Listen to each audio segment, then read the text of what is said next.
Bonjour à tous et bienvenue pour le live BCE. Je suis Nicolas Chéron, stratégiste chez CMC Markets pour vous servir. Nous sommes aujourd'hui le jeudi 20 octobre et nous nous retrouvons donc pour commenter la BCE, pour commenter donc les dires de Monsieur Draghi, les questions-réponses qui vont lui être adressées. Nous allons voir ensemble les mouvements engendrés sur les marchés, principalement sur les indices européens et sur l'euro-dollar. Je suis très content de vous retrouver. Je salue tous ceux qui viennent de nous rejoindre ainsi que tous ceux qui nous regardent sur YouTube. Avant toute chose, voici un avertissement sur les risques concernant le caractère purement informatif de cette présentation et les CFD. Je vous invite à en prendre note.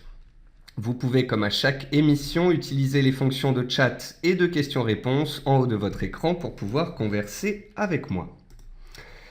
Alors, au sommaire de cette émission, quelles informations est-ce que Mario Draghi va nous livrer ? Attendra-t-il 2017 pour éventuellement modifier sa politique ou va-t-il peut-être attendre décembre 2016 ou va-t-il le faire dès maintenant ? A priori, pour l'instant, 90% des économistes interrogés pensent que Mario Draghi va modifier sa politique, mais certainement qu'il va le faire au mois de décembre et non pas aujourd'hui.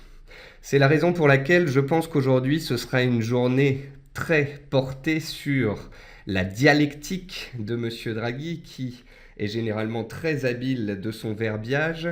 Cet exercice donc de conférence de presse est important. Il va nous parler de la politique monétaire en place, il va nous parler de ses éventuels résultats, il va nous parler de l'inflation, peut-être que des questions vont lui être posées sur l'extension du programme, sur le fameux tapering, c'est-à-dire le ralentissement des achats d'actifs. Peut-être qu'on va lui poser des questions sur les bancaires européennes, les italiennes ou encore la Deutsche Bank. Peut-être qu'on va parler du Brexit. Donc voilà, ce sont tous les sujets qui sont susceptibles d'être abordés. Nous allons voir ensemble le fait que l'euro est sur le fil du rasoir, mais qu'il est donc sur un support clé. Va-t-il rebondir ou va-t-il casser ce support ? Nous le verrons en direct. Le CAC 40 est lui aussi dans une zone de résistance clé. Il est toujours bien orienté, mais en l'absence de bonnes nouvelles de Mario Draghi, peut-être qu'il pourrait consolider. Nous allons ensuite passer en revue les actifs impactés en live et bien évidemment, je répondrai à vos questions tout au long de cette émission.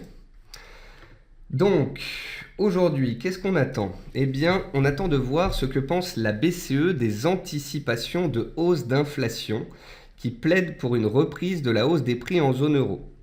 N'oubliez pas qu'un des objectifs principaux de la BCE, c'est donc d'arriver à cet objectif d'inflation en zone euro, de créer de l'inflation grâce au fameux programme de quantitative easing. Alors le quantitative easing, c'est un programme d'assouplissement quantitatif et cela revient à injecter de l'argent, à acheter des obligations, à soutenir les marchés et à faire en sorte que les banques prêtent et à redémarrer la machine de la croissance et de l'inflation. Mario Draghi va-t-il de nouveau nous inviter à attendre les effets positifs de sa politique ? En effet, c'est ce qu'il avait fait cet été, c'est ce qu'il avait fait à la rentrée. Il a botté en touche lors des dernières réunions de la BCE. Cela n'avait pas forcément plu aux opérateurs. On verra donc si aujourd'hui, de nouveau, il botte en touche et ce que cela pourrait engendrer sur les marchés. Mario Draghi va-t-il évoquer une éventuelle baisse à venir des montants d'achat mensuels ? A priori, non. Ce serait aller trop vite en besogne. A priori, Mario Draghi devrait nous parler du programme actuel, peut-être de son extension. Le but, c'est de continuer ce programme de quantitative easing peut-être après le mois de mars 2017, de le faire aller jusqu'à la fin de l'année 2017, d'arriver à cet objectif d'inflation et ensuite potentiellement de réduire les montants d'achat d'actifs.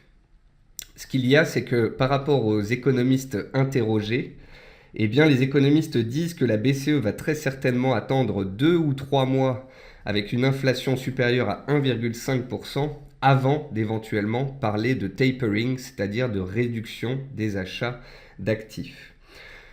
Le président de la BCE va-t-il modifier les aspects techniques des rachats d'obligations opérés par la BCE, les actifs éligibles pouvant manquer à court terme ? Ça, c'est une question d'importance, on verra comment il va l'aborder.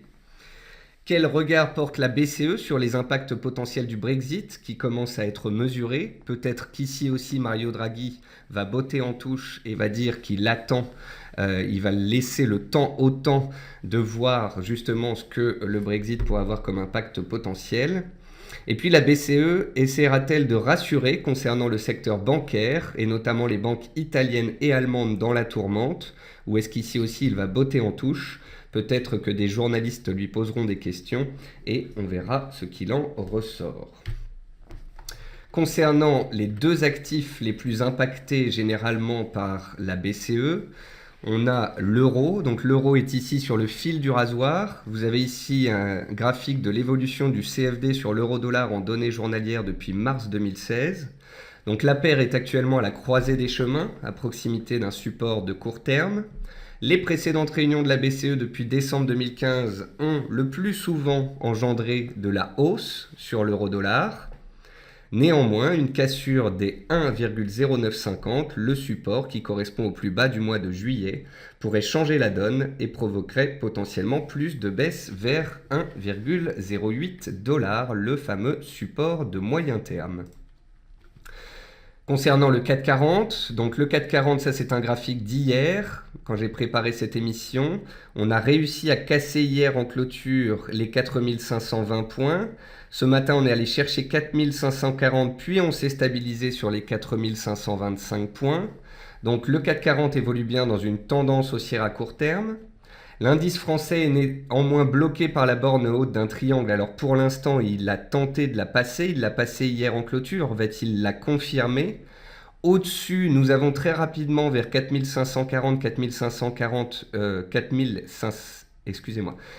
On a une résistance ici vers 4450 et puis ici le haut des mèches à 4470. Donc même si on devait accélérer à la hausse rapidement, on pourrait arriver sur des résistances.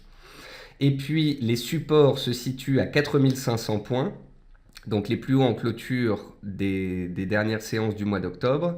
Et juste en dessous, on pourrait avoir les 4470 points qui correspondent à 38,2% de retracement de toute la hausse qu'on a eue depuis à peu près une semaine.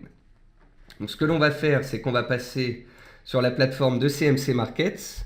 Je vous ai préparé donc ici le SP500, l'indice directeur américain, en données 4 heures. Je vous ai préparé le CAC 40 en données 4 heures, où vous voyez bien l'appréciation qu'on a eue depuis jeudi dernier.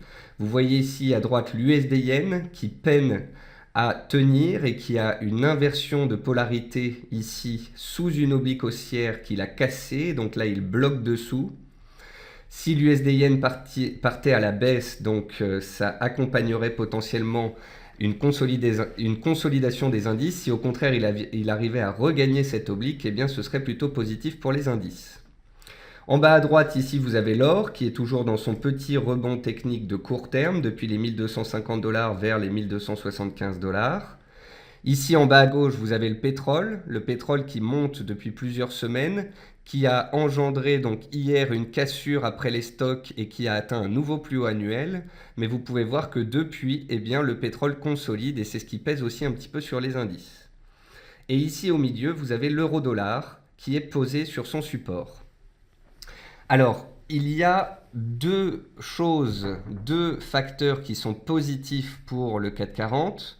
Le premier, c'est que généralement la BCE veut le bien des marchés, le bien des investisseurs et ne veut pas forcément faire baisser l'indice. Le deuxième point positif, c'est que le CAC 40 est dans une belle tendance haussière depuis une semaine. Les points négatifs sont un petit peu plus nombreux et c'est ce qui me fait désormais être très prudent. On a ici le S&P 500 qui échoue sous les 2150 points. On a le pétrole qui consolide et qui pèse sur le secteur énergétique. On a l'USD-Yen qui était haussier jusqu'ici et qui est désormais un petit peu plus neutre et sous résistance. Et vous pouvez voir que sur le CAC 40, après l'ouverture du jour et un petit excès haussier vers 4540 points, on est de retour là à court terme sur les 4520 points les plus hauts des dernières séances.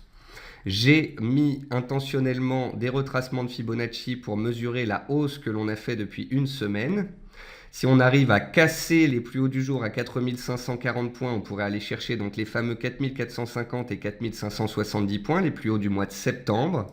Si au contraire l'option baissière était à privilégier, eh bien on pourrait revenir vers les 4500 points, seuil psychologique et seuil des 23,6% de retracement de la hausse récente. Et je ne serais pas étonné si on devait revenir sur les 4500 points, qu'on assiste à un trou d'air sous cette zone de prix et qu'on revienne plutôt vers les 4480 points, soit les 38,2% de retracement de toute la hausse. Voilà. Donc, dans quelques minutes, Mario Draghi va arriver et va commencer à parler. Il va tenir son discours. Ensuite, il va répondre aux questions des journalistes.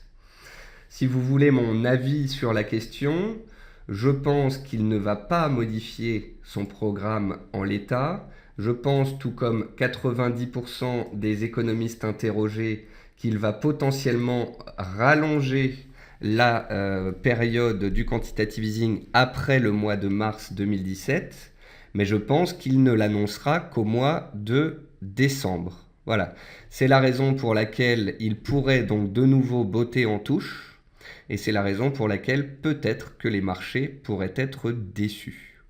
Après, il y a aussi un point positif qui est que récemment, on a entendu parler du fameux tapering, le ralentissement des achats d'actifs faits par la BCE.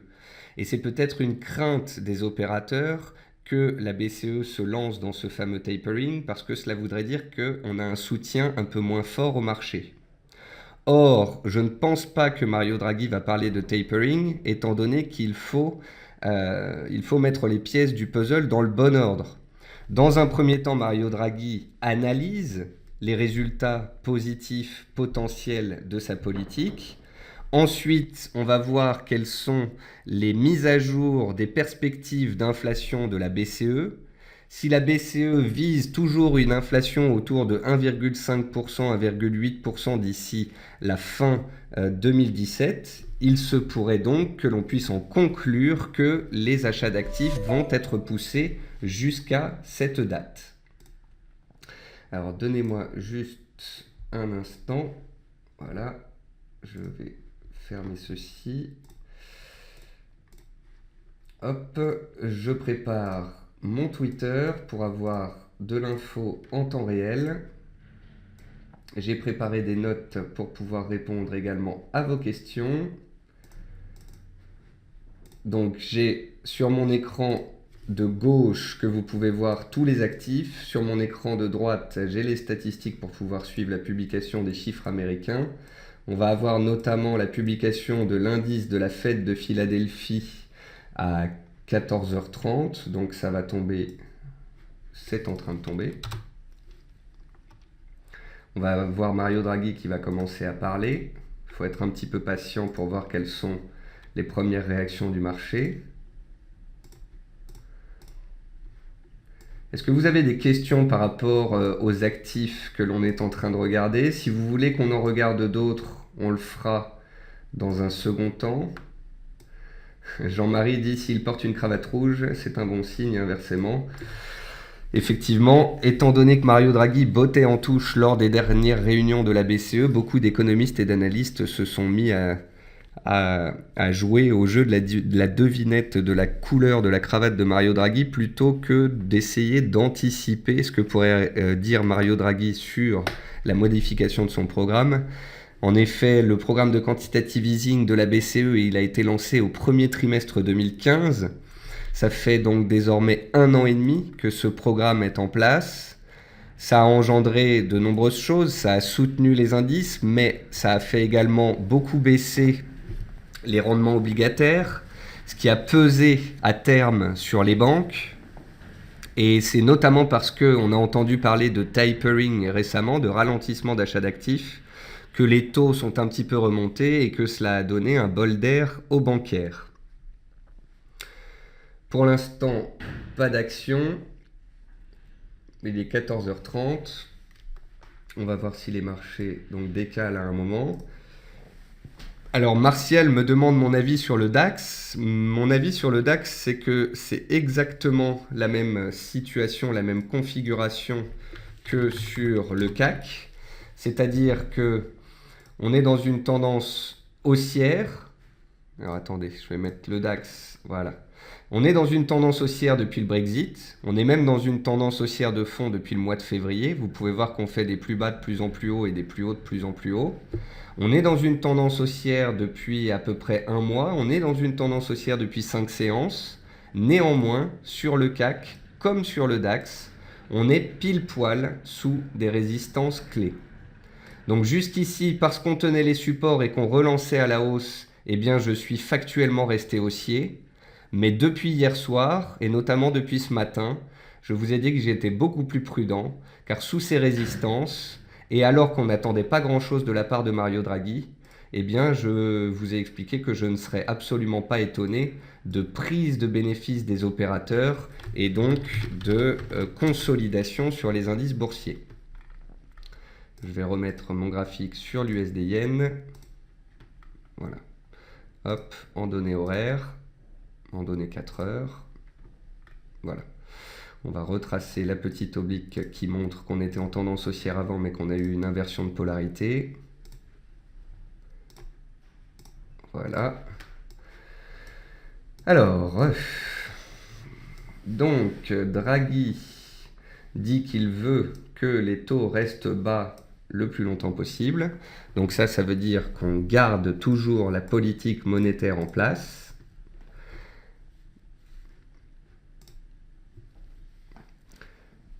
Draghi explique qu'il va continuer de laisser le quantitative easing se dérouler jusque mars 2017, mais que cela peut aller plus loin si nécessaire. Donc il sous-entend par là que potentiellement au mois de décembre ou en début d'année 2017, il pourrait étendre la durée du quantitative easing. Mario Draghi nous explique que comme d'habitude, s'il devait agir, il pourrait le faire avec tous les instruments qu'il a à sa portée. Mario Draghi nous explique aussi qu'il va pouvoir, au mois de décembre, nous fournir de nouvelles projections sur l'inflation d'ici 2019 sur lesquelles le comité de la BCE est en train de travailler. Donc ça veut dire qu'il ne va pas revoir les estimations d'inflation de la BCE à court terme. Parallèlement à ça, le titre Deutsche Bank gagne 4% sur une rumeur d'investissement additionnel du Qatar, d'Abu Dhabi et de la Chine. Donc apparemment, le titre Deutsche Bank intéresse de nombreux pays, et qui dit un soutien à la Deutsche Bank dit un soutien au secteur bancaire, et ça c'est plutôt une bonne chose pour les marchés. Peu de mouvement pour l'instant sur l'euro-dollar. À vrai dire, tant que il n'y a pas de modification de la politique, on est toujours dans un marché qui met une certaine pression sur l'euro-dollar. Après, étant donné qu'il est sur support, et si Mario Draghi n'ajoute rien de spécial, eh bien, il pourrait tenter peut-être un petit rebond technique tant qu'il tient son support. Si le support venait à casser, bien évidemment, on irait plus bas. Il faut garder un œil sur les indices américains parce que depuis plusieurs jours, eh bien, les indices US remontent petit à petit, mais les indices américains sont également bloqués par les élections américaines. D'ici 2 semaines et demie, on va avoir donc les élections américaines. Pour l'instant, c'est Hillary Clinton qui est en tête. Néanmoins, les investisseurs n'ont pas envie de prendre potentiellement de risques. Donc on a effectivement eu une belle réaction du SP500 sur les 2120 points qui font support en journalier. On a regagné 1,5%, mais très rapidement on est revenu sous des résistances et on se stabilise. Et si le S&P 500 n'arrive pas à monter et qu'il consolide, eh bien il en sera très certainement de même en Europe.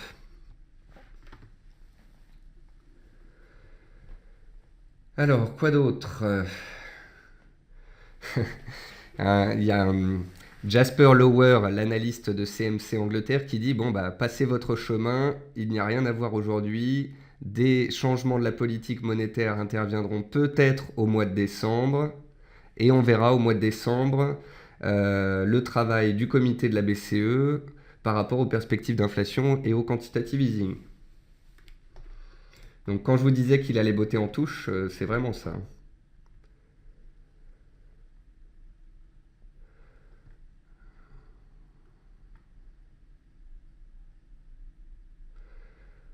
Donc sinon, Draghi voit toujours une recovery, donc une reprise lente et modérée. Donc ça, c'est toujours les termes qui ont été utilisés ces derniers mois par la BCE.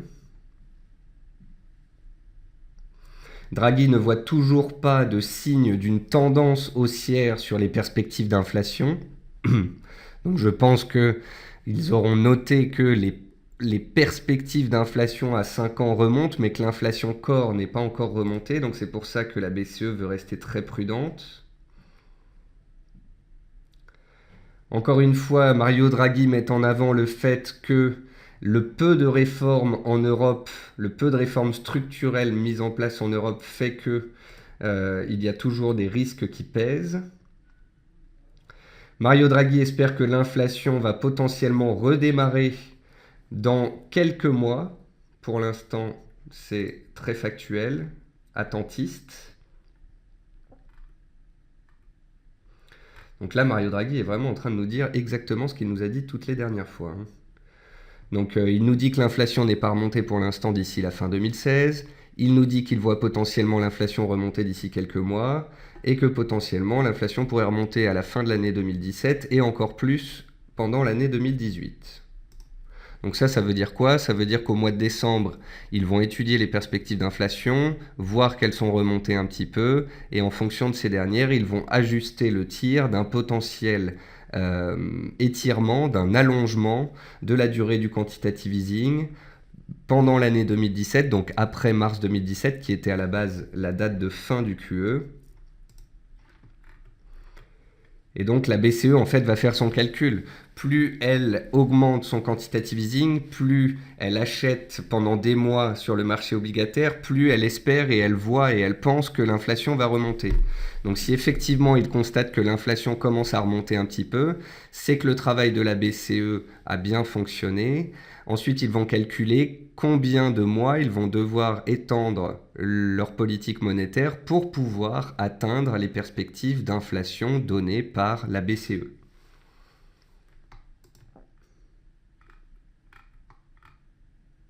Bien évidemment, s'il parle d'une inflation qui remonte trop rapidement, ça veut dire aussi que la politique monétaire fonctionne et qu'à terme, on pourra l'arrêter et on pourra faire du tapering. Donc là, Mario Draghi doit vraiment jongler avec son vocabulaire parce qu'il doit réussir à expliquer qu'à court terme, il n'y a pas forcément d'amélioration et donc que son programme va continuer, mais qu'à moyen terme, si son programme continue et fonctionne comme il l'espère, ils vont devoir par la suite le réduire. Donc il marche sur des œufs. Donc Mario Draghi nous a dit qu'il espérait revoir l'inflation monter en 2015, ça n'a pas été le cas. Il espérait voir l'inflation remonter en 2016, ça n'a pas encore été le cas. À vous de voir si vous voulez le croire quand il dit qu'il espère aussi une hausse de l'inflation en 2017 et en 2018. Pour l'instant, j'ai l'impression que les membres de la BCE l'espèrent avec les doigts croisés.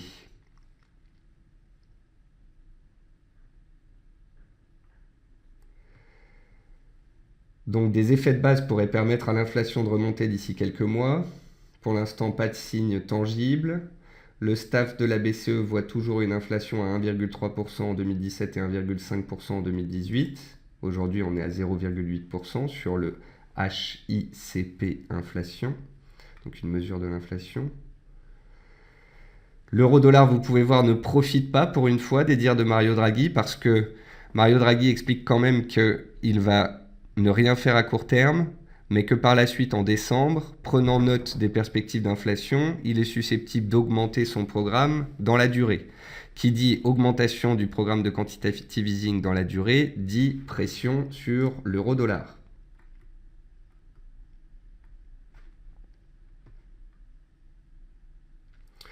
Pour les économistes, pour l'instant, la plus grande probabilité est une augmentation du quantitative easing en durée et non pas en montant. Et cette augmentation pourrait intervenir au mois de décembre.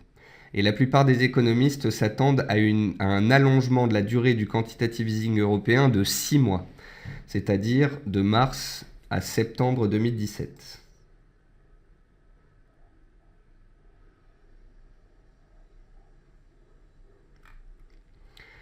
Donc je pense que sur le DAX, on a exactement la même consolidation que sur le CAC 40.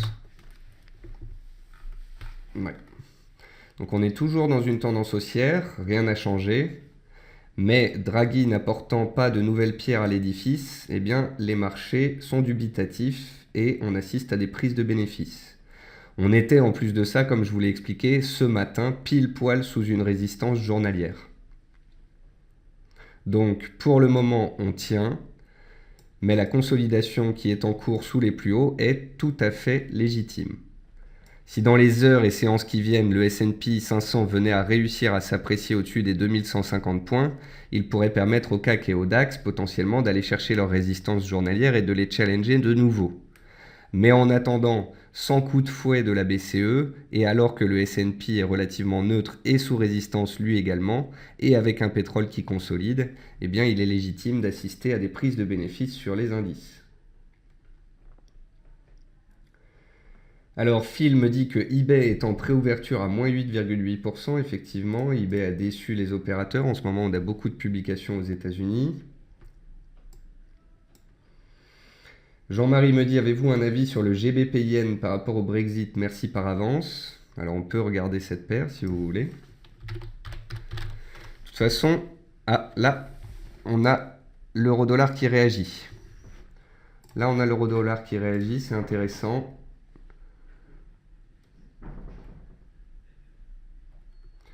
On a les sessions questions-réponses qui commencent avec Mario Draghi. Je vais regarder en même temps, c'est pas évident pour moi, hein. Je jongle entre deux écrans, la conférence de presse et les statistiques. Qu'en est-il donc des chiffres US? L'indice de la Fed de Philadelphie était supérieur aux attentes, unemployment claim était inférieur aux attentes. On a en plus Dudley, membre de la Fed, qui parle. Donc pour l'instant, on est exactement dans le même schéma que habituellement lorsque Draghi a parlé ces derniers mois, c'est-à-dire une petite remontée de l'euro-dollar, puisqu'il n'y a pas de modification ou d'augmentation du programme. Donc une petite réaction positive, sachant qu'on était sur support, et une réaction de prise de bénéfice sur les indices sous des résistances journalières, puisque Mario Draghi botte en touche. Et les marchés, je pense, commencent à être un peu fatigués de cela.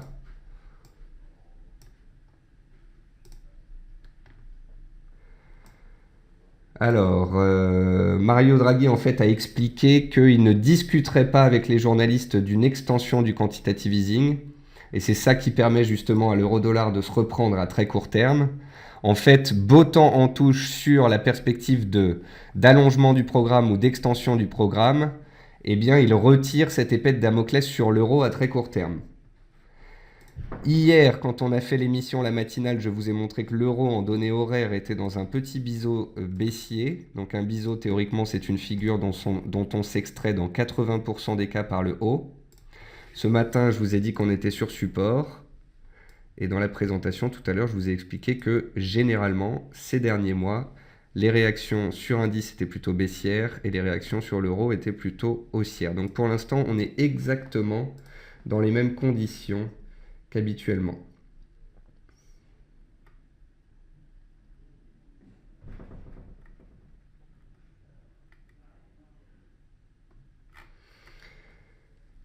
Alors, on va regarder le GBP Yen. Donc, qu'est-ce qu'on peut voir? Donc, on peut voir toujours le S&P en consolidation, le CAC, le DAX en consolidation. Alors, sur le CAC 40, attention à la zone des 4500 points, parce que on a eu 5-6 jours de hausse, on est à 5 séances de hausse, on est arrivé sous une résistance journalière. Il est légitime parce que Mario Draghi botte en touche qu'on revienne sur un support intermédiaire, mais on pourrait même revenir sur les 38,2%, c'est-à-dire vers les 4480 points. Généralement, ce qui arrive quand Mario Draghi déçoit les marchés, c'est que on casse un support intraday, on va chercher un support journalier et ensuite seulement on arrive à se stabiliser. Donc sur le DAX, il faut faire attention aussi. On a un petit support ici intermédiaire à 10 590 points. Si on venait à passer dessous, connaissant la vivacité du DAX, on pourrait rapidement faire une mèche basse d'une cinquantaine de points. Donc pour l'instant, Mario Draghi botte en touche sur l'inflation, sur son programme. C'est ce qui permet à l'euro de reprendre un petit peu de hauteur, d'autant plus qu'on était sur un support journalier. Il n'apporte pas plus de soutien, ni d'éclairage, ni de visibilité au marché. C'est ce qui fait que les opérateurs prennent des bénéfices sur les indices. Je sais que je me répète, mais j'essaie de vous faire comprendre ces schémas mécaniques qui se répètent parce que à chaque réunion de la BCE ces derniers mois, à chaque fois qu'on a fait un live, on a parlé de cela et c'est comme ça que ça s'est passé. Alors Mario Draghi, alors Paul me dit quelque chose, il dit que Mario Draghi dit que le soutien monétaire extraordinaire ne durera pas éternellement. Donc oui, ça c'est histoire de dire que on va peut-être modifier le programme, peut-être l'allonger, on en discutera plus tard, mais il ne faut pas non plus croire que le QE sera éternel. Bon, ça c'est ce qu'essaye de nous faire croire la BCE. Au Japon, ça fait 20 ans que ça dure.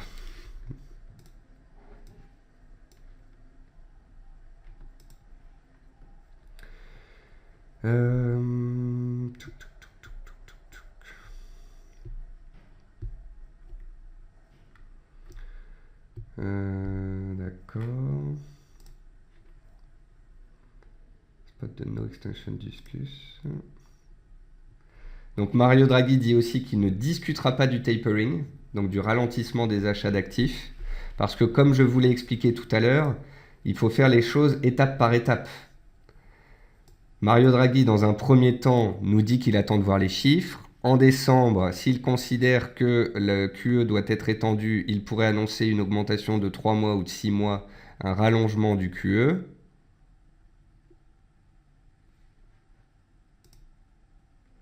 Et ensuite seulement en 2017, fin 2017, si tout va bien, que l'inflation est remontée et que la croissance est là, alors peut-être que la BCE abaissera ses achats d'actifs.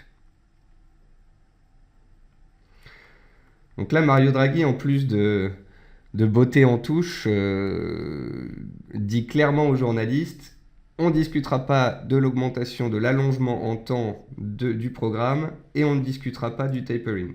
Ok.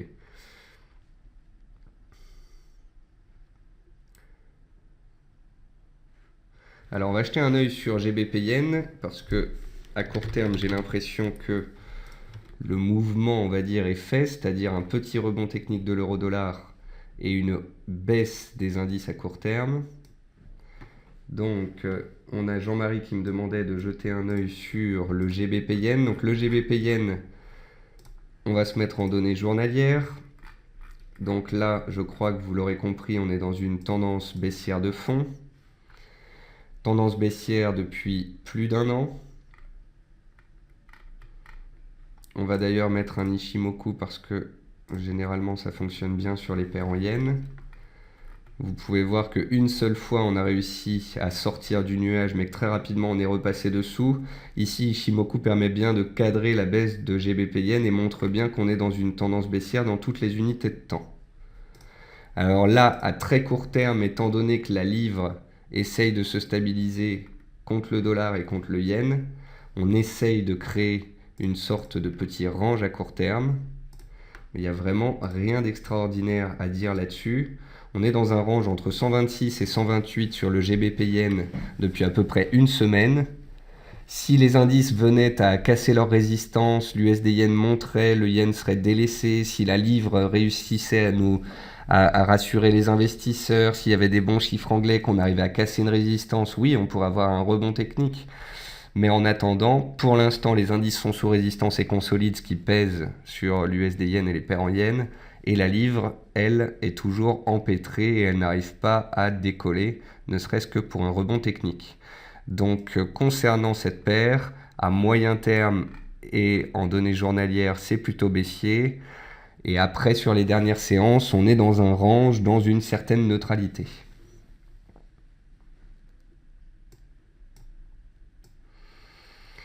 Alors, pour l'instant, on est revenu sur le niveau de support numéro 1, sur le 440. Est-ce qu'on va casser ce niveau de support pour aller chercher le niveau numéro 2 ?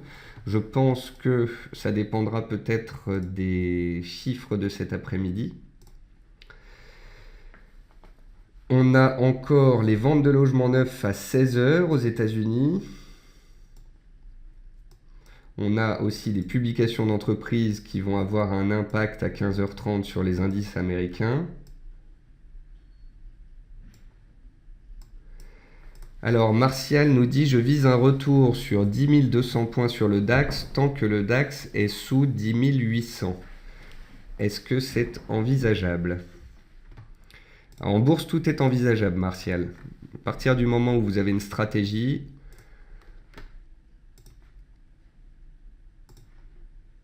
alors ça c'est le range sur le DAX depuis le 22 septembre. Donc ça fait à peu près un mois que le DAX est dans un grand range. Il est dans un grand range, mais il y a une pente haussière de moyen terme et une pente haussière journalière. Donc si et seulement si on venait à casser le support de court terme indiqué ici, qu'on revenait sur les 10 500 points, les derniers plus bas travaillés, et qu'on cassait cette zone-là, il y aurait des risques de balancer vers les 10 300 points, voire de revenir vers les 10 200 points. Mais pour ça, il faudrait des mauvaises nouvelles. Pour l'instant, le DAX en données hebdomadaires, donc sur les 3 derniers mois, il est haussier. Sur le mois écoulé, il est haussier. Sur les derniers jours écoulés, il est toujours haussier. Donc si et seulement si on venait à accélérer à la baisse sous les 10 500 points, pourquoi pas revenir sur les 10 200, 10 300 qui ont été travaillés ici à la fin du mois de septembre.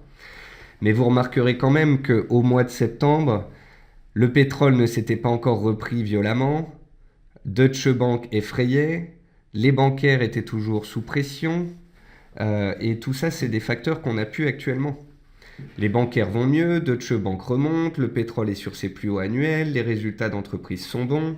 Donc le nombre de nuages qui s'amoncelaient au-dessus de nos têtes s'est relativement réduit et c'est la raison pour laquelle on est remonté vers les bornes hautes.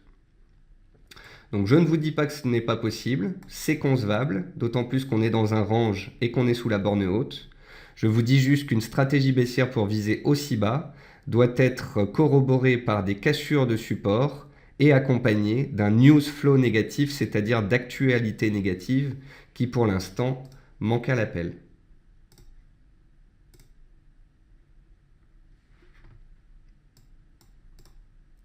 Alors pour l'instant, donc le CAC se stabilise, le SP se stabilise, le pétrole arrive à proximité de son oblique haussière. Il faudra voir s'il arrive à prendre appui dessus et à relancer, auquel cas ce sera un soutien pour les indices.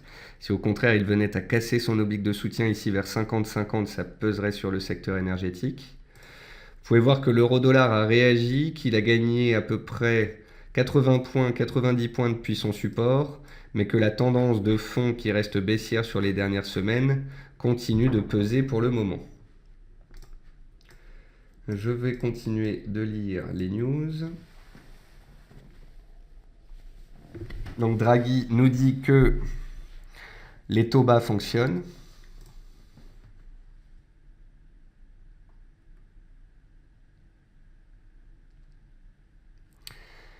Il n'y aura pas de fin abrupte du programme de quantitative easing. Donc en gros, on nous explique que le programme va peut-être être augmenté, mais que pour l'instant, ça n'a pas été discuté. Que s'il a été augmenté en termes de temps, il ne va pas s'arrêter d'un coup. Et qu'on n'en est pas là de discuter de son arrêt, puisqu'on en est là à discuter de son allongement. Ce qui est compréhensible.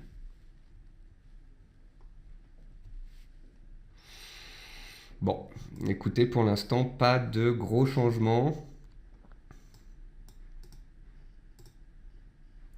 Est-ce que vous avez des questions par rapport à ce qui se passe, par rapport à la conférence de presse de Mario Draghi? Pour l'instant, c'est un non-event. Hein. N'oubliez pas qu'on a quand même les élections américaines dans 2 semaines. Donc là, j'ai l'impression que toutes les banques centrales attendent aussi de laisser passer cet événement. La Fed devrait botter en touche sur ses taux et potentiellement attendre le mois de décembre au vu des Fed Funds et de la probabilité d'une hausse de taux en fin d'année.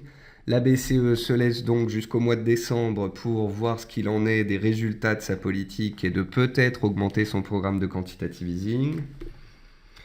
Donc pour l'instant, pas de grandes nouveautés. En fait, aujourd'hui, Draghi, une nouvelle fois, botte en touche et permet aux indices de consolider sous des résistances d'importance. Voilà.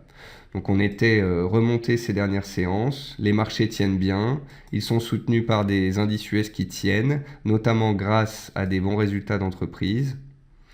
On est quand même arrivé sous des résistances de taille, on consolide légitimement. Par contre, comme je vous l'ai expliqué tout à l'heure, si on n'arrive pas à se reprendre très nettement sur les 4500 points, je ne serais pas étonné qu'on retrace 38,2% de la hausse. Pourquoi est-ce que je ne serais pas étonné? Eh bien parce que les 23,6% de retracement de Fibonacci, c'est un retracement que l'on fait lorsque la tendance est extrêmement haussière. Or, si vous regardez le CAC et le DAX en journalier, on est toujours dans des grands ranges. On peut donc dire qu'on a une tendance de fond haussière, mais pas qu'on a une tendance extrêmement haussière. Or, si on échoue sous des résistances journalières, peut-être que les vendeurs ne vont pas se satisfaire de revenir juste sur un petit support intraday. Peut-être qu'ils permettront sa cassure pour revenir sur des supports un petit peu plus tangibles et donc la zone des 4480 points.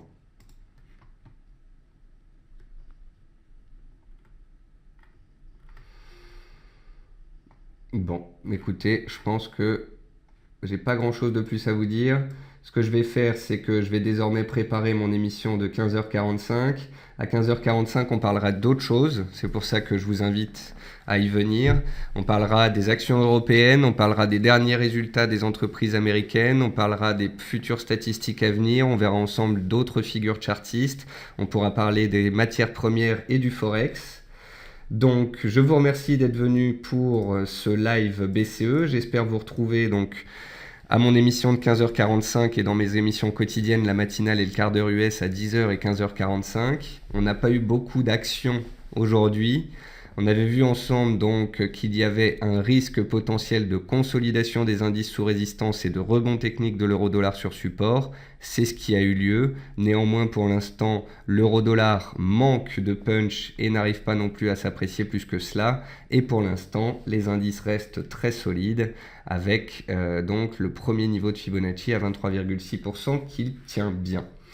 Paul me dit pourquoi la réunion de novembre de la Fed est-elle avant les élections? Si la réunion avait eu lieu après, la hausse de taux aurait pu intervenir. C'est le calendrier qui fait ça, Paul. De toute façon, en novembre, le marché n'attend absolument pas de changement. On voit mal comment la Fed pourrait brusquer les marchés juste avant les élections en augmentant ses taux d'intérêt. Donc c'est la raison pour laquelle il ne se passera pas forcément grand-chose. Et Flo me pose une question et me dit pourquoi pas 50% de retracement. En fait, ce que j'essayais d'expliquer, Flo, c'est que les trois retracements de Fibonacci les plus importants sont les 38,2, les 50 et les 61,8%. Les 23,6% sont un petit retracement intermédiaire qui est généralement opéré lorsqu'on est dans une tendance haussière très forte. Donc si on arrive à tenir ici et qu'on casse les plus hauts du jour à 4540, c'est vraiment que le marché est extrêmement puissant et pourrait aller donc chercher les résistances suivantes. Pour l'instant, on a touché ce retracement, on se stabilise et on verra dans les heures à venir si les acheteurs reprennent la main ou si au contraire on stabilise avant éventuellement d'aller chercher des retracements un peu plus profonds. Voilà, sur ce, je vous remercie donc d'avoir assisté à cette émission, d'être venus si nombreux. Merci à tous ceux qui m'ont posé des questions.